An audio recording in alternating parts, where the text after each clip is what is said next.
Quand l'ombre s'éclipse et laisse place à un nouveau soleil, toute l'équipe de ce rendez-vous sur National TV s'installe afin de vous informer à travers ce canal National Actu. Mesdames et messieurs, ce mercredi s'installe chez vous, où que vous soyez et quoi que vous fassiez. Tous travaux cessants, vous nous suivez. Mesdames et messieurs, mes invités aujourd'hui en ce studio, Romaric Benou.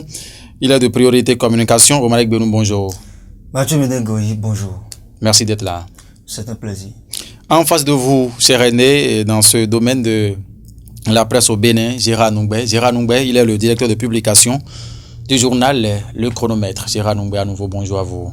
Bonjour, cher ami. Bonjour aux amis internautes de la National TV. Merci pour votre considération sans cesse. Toujours prêt à vous servir. Ça nous fait plaisir. Mesdames et messieurs, vous les avez donc vous les avez vus, ils sont tous du domaine de la presse ici au Bénin, Priorité Communication, journal Le Chronomètre. Nous allons ensemble aborder une question aujourd'hui qui a rapport au transport en commun. Sinon, le thème à développer aujourd'hui, c'est le sous-secteur du transport au Bénin. Quelle réglementation pour la quiétude des populations? Alors maintenant, tout de suite, nous allons nous adresser à vous, Gérard Noumbé. Transport en commun au Bénin, quand on en parle tout de suite, là, qu'est-ce qu'il faut retenir? Oui, transport en commun au Bénin, ça nous renvoie déjà d'office à ces minibus Topa Topa. On parle du transport également à les taxis, nos amis qui sont toujours en jaune, les émigrants. Les émigrants. Aussi les autres secteurs, il y a également les véhicules transporteurs, les poids lourds également, que nous reconnaissons quand on parle du transport au Bénin. Au Bénin. Romaric Benou, inscrivez-vous dans la même logique que Gérard Noumbé?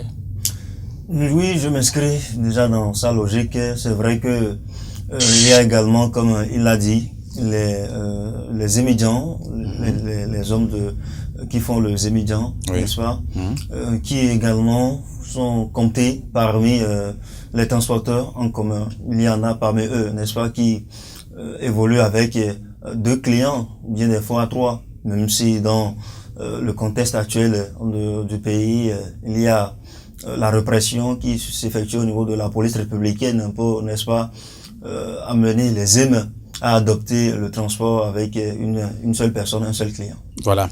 Merci à vous. Alors, comment réglementer justement ce sous-secteur du transport au Bénin pour la quiétude des populations? C'est la question fondamentale qu'on va essayer de décortiquer les 20 prochaines minutes que nous aurons donc à passer ensemble, mesdames et messieurs. Alors, Gérard Noumbé, dites-nous comment peut-on procéder pour qu'on assiste à une véritable réglementation de ce secteur au Bénin pour la quiétude de la population? Oui, déjà, le gouvernement a pris la mesure de la situation. Le gouvernement a pris la mesure de la situation parce que c'est une situation qui est perdue. Nous avons l'indélicatesse des conducteurs de taxi Topa Topa, toujours vieux, avec leurs véhicules, avec les pannes répétées qu'on enregistre dans la circulation et leur mode aussi de conduite qui ne facilite pas les choses.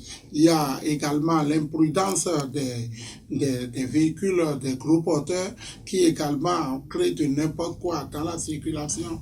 Nos amis en jaune aussi habitués avec ennemis perpétuel des feux tricolores et le système de freinage toujours défaillant, on fait des changements des phénomènes de surcharge, oui. Qui vous rend malade. Vous allez retrouver une moto avec 5 personnes.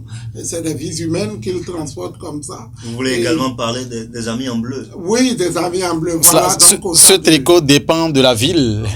Puisqu'à Porto Novo, c'est le bleu. À Cotonou, c'est le jaune. Donc, autant de choses. Le gouvernement, je crois, a pris la mesure de la situation. La police républicaine y veille et déjà on essaye de réguler. Cependant, il reste encore beaucoup à faire. Il y a également les écarts de langage dans la circulation. On rentre dans la circulation pour rencontrer des gens toujours pressés. Vous êtes ici maintenant à ce feu, on vous dit que le feu il reste seulement 5 minutes.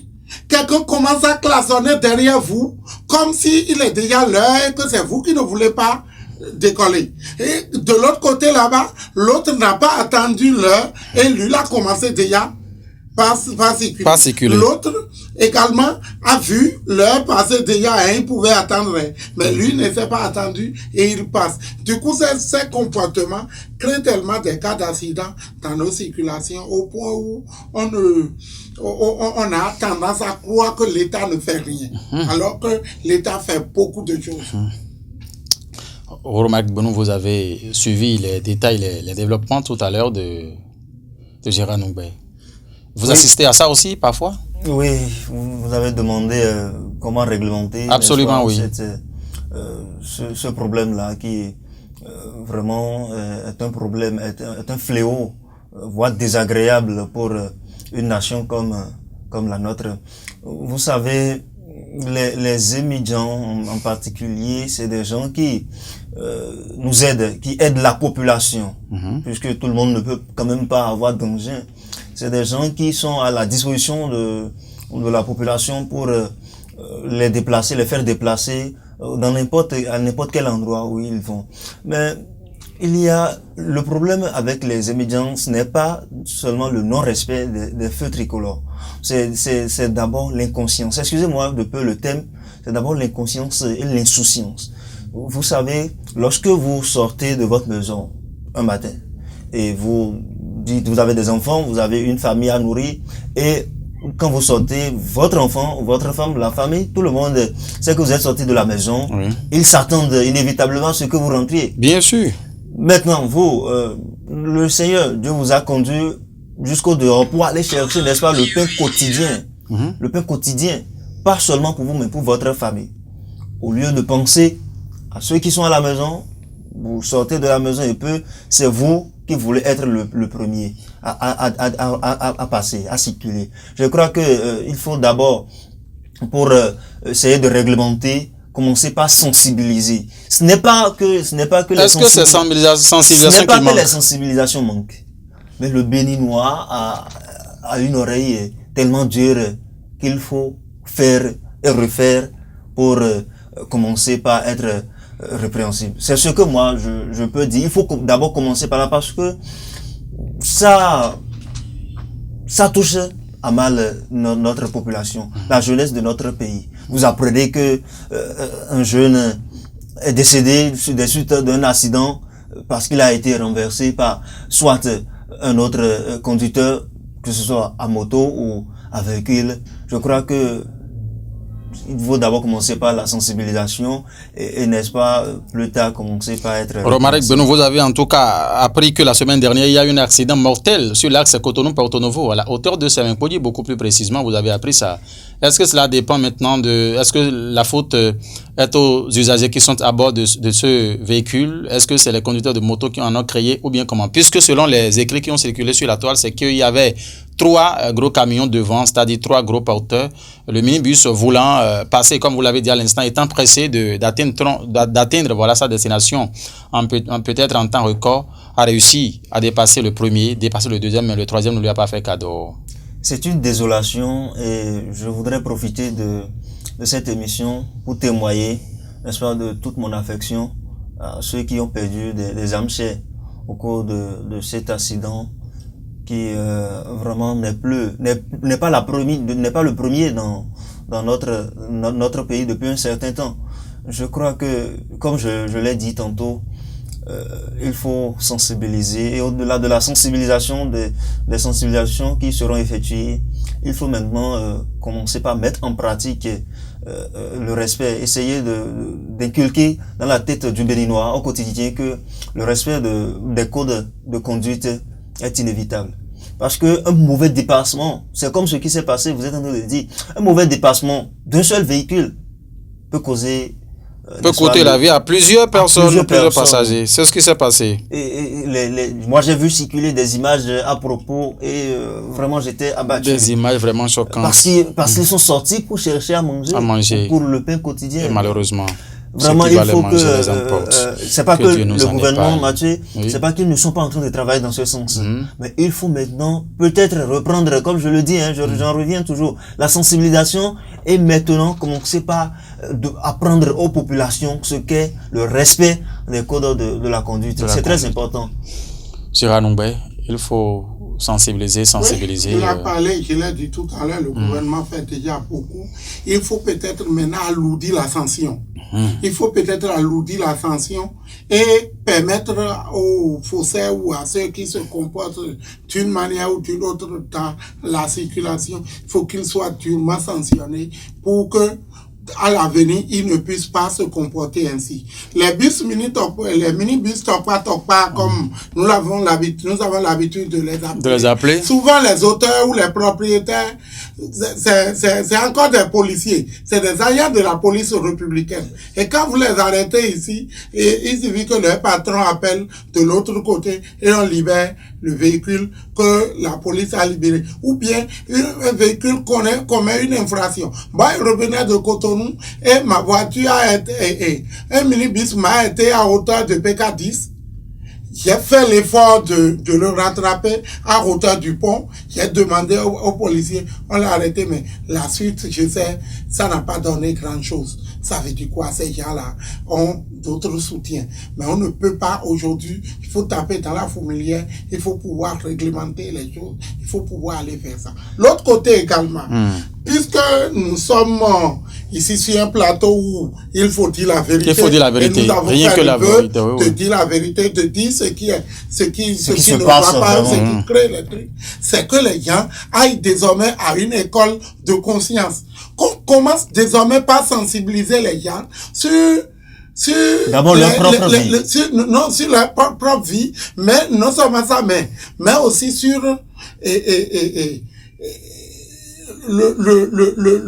enfin, comment se préparer psychologiquement pour aller pour se monter au volant.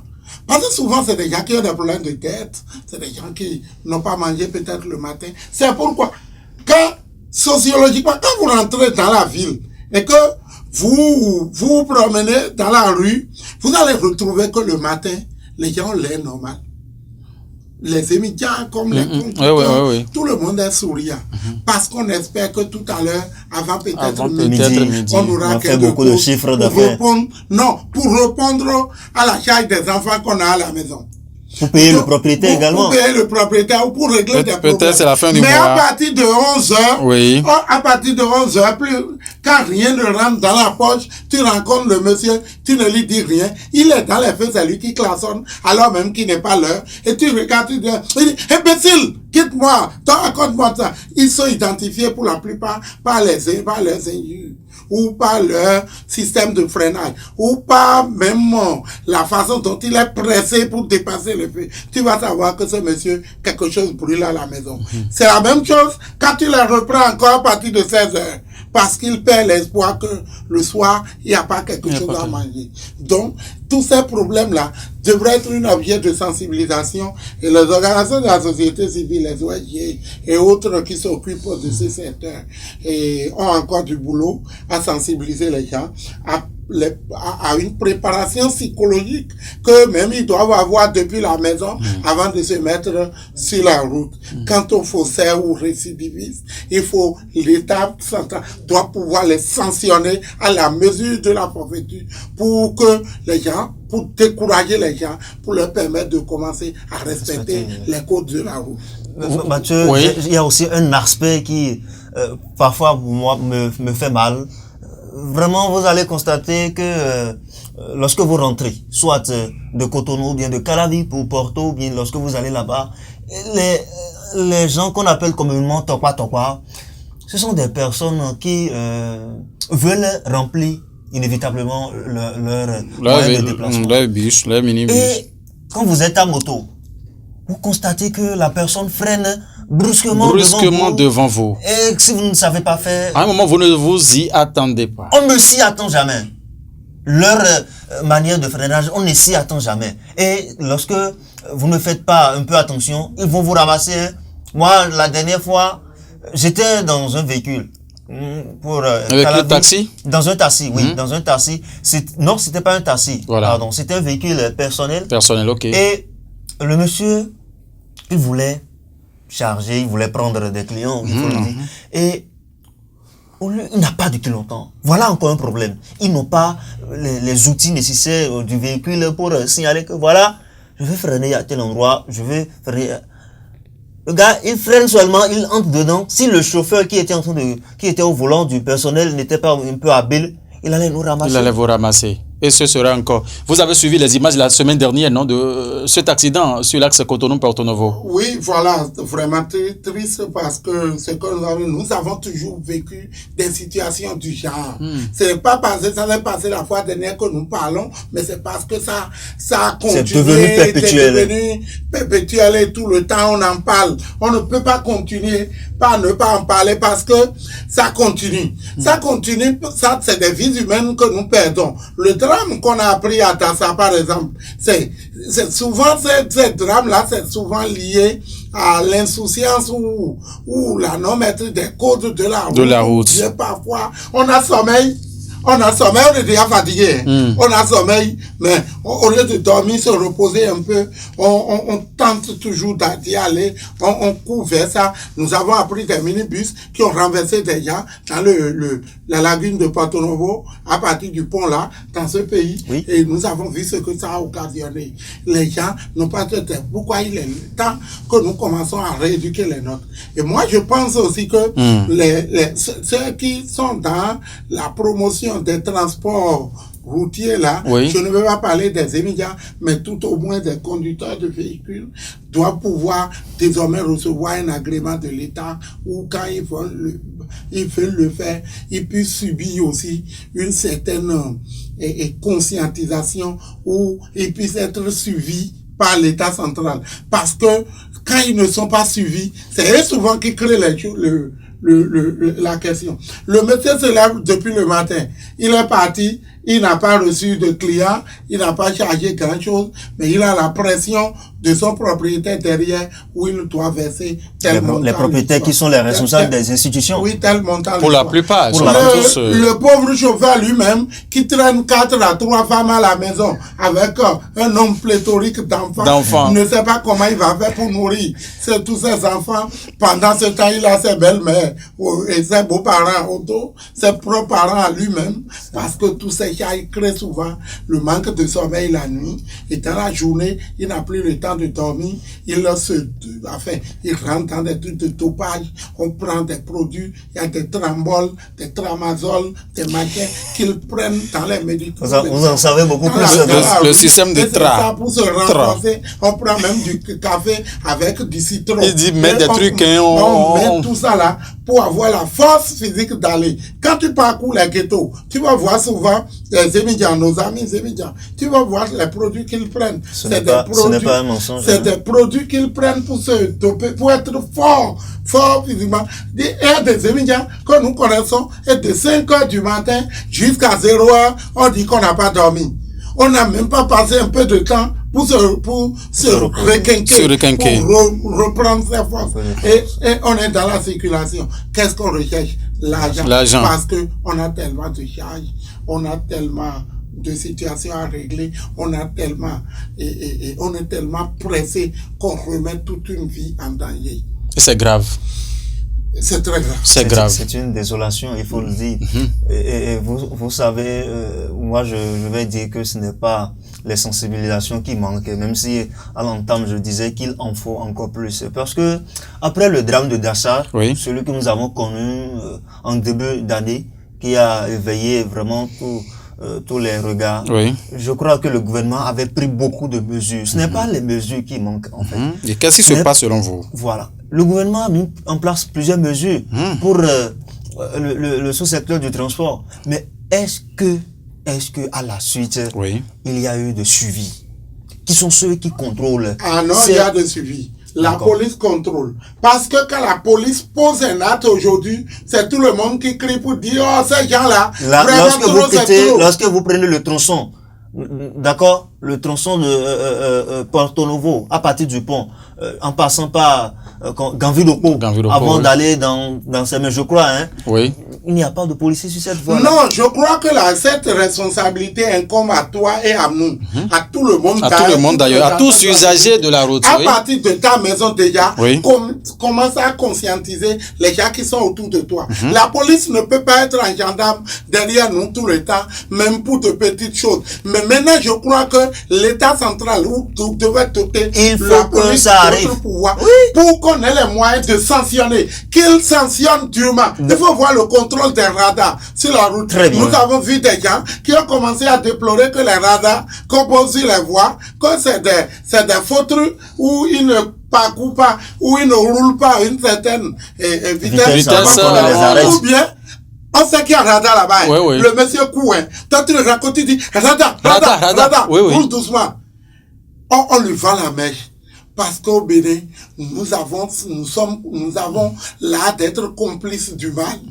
Tu sais que le voleur est chez toi, mais tu ne le dénonces pas, tu ne lui dis rien. Mais le jour, la police vient pour le chercher, c'est toi qui le sensibilises pour dire, répétons si quand nous avons habitué nos populations, ou nos enfants, nos parents, à ces bêtises. Dans l'esprit du Béninois que nous sommes, dans l'esprit du Béninois que nous sommes, lorsqu'on a parlé de répression de non-port de casque dans ce pays, qu'est-ce qu'il a fallu pour que le porte-novien que nous sommes commence pas déjà en sortant de sa maison mettre en même temps son casque? C'est la répression, c'est la sensibilisation d'abord et puis la répression. Aujourd'hui, sur 20 usagers, conducteurs, je ne crois pas que vous allez trouver un seul qui n'ait pas mis son casque sur la tête. C'est rare. Moi, je crois que Porto Novo en particulier a une oreille dure, d'accord? Parce que Cotonou aujourd'hui, il n'y a pas de conducteur sans casque. Si on met les agents de sécurité sur ce tronçon-là, parce que justement l'accident qui a eu lieu la semaine dernière, ça s'est passé sur ce tronçon. Mais je ne peux pas voir que le policier est garé devant moi pour vouloir prendre mon véhicule et filer par là. Ce n'est pas que nous manquons d'effectifs, ou peut-être s'il en manquait. Il faut prendre des mesures. C'est ce que moi je dis. On a besoin, le Béninois a besoin de répression, a besoin de voir quelque chose, d'avoir peur de quelque chose pour agir. Voilà. Moi, c'est l'esprit du Béninois. Voilà. Vous l'avez suivi. Que faut-il faire de façon concrète puisque nous sommes presque à la fin de cette émission? Chira. Non, de façon concrète, je crois que la responsabilité incombe à nous tous, à travers de la société civile d'abord, en tant qu'autorité parentale, surtout nous qui avons la chance d'aller un peu à l'école, qui sont à Porto Novo, et que quand ces gens quittent le village, ils viennent, ils commettent des bêtises, et disent, tiens où? Les policiers là, tes familles là, ils m'ont arrêté encore dans les feux de Wando.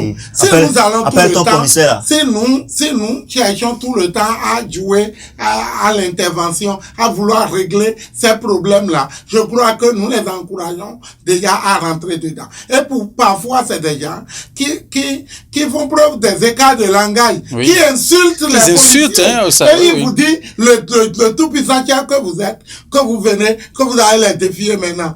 Vous-même, si vous ne savez pas, de façon bête, vous rentrez dedans. Je crois que depuis nos maisons ou nous-mêmes, nous devons déjà commencer à rectifier un certain nombre de choses pour permettre à la police de jouer efficacement son rôle, mais aussi demander à l'État de plaider pour augmenter la sanction.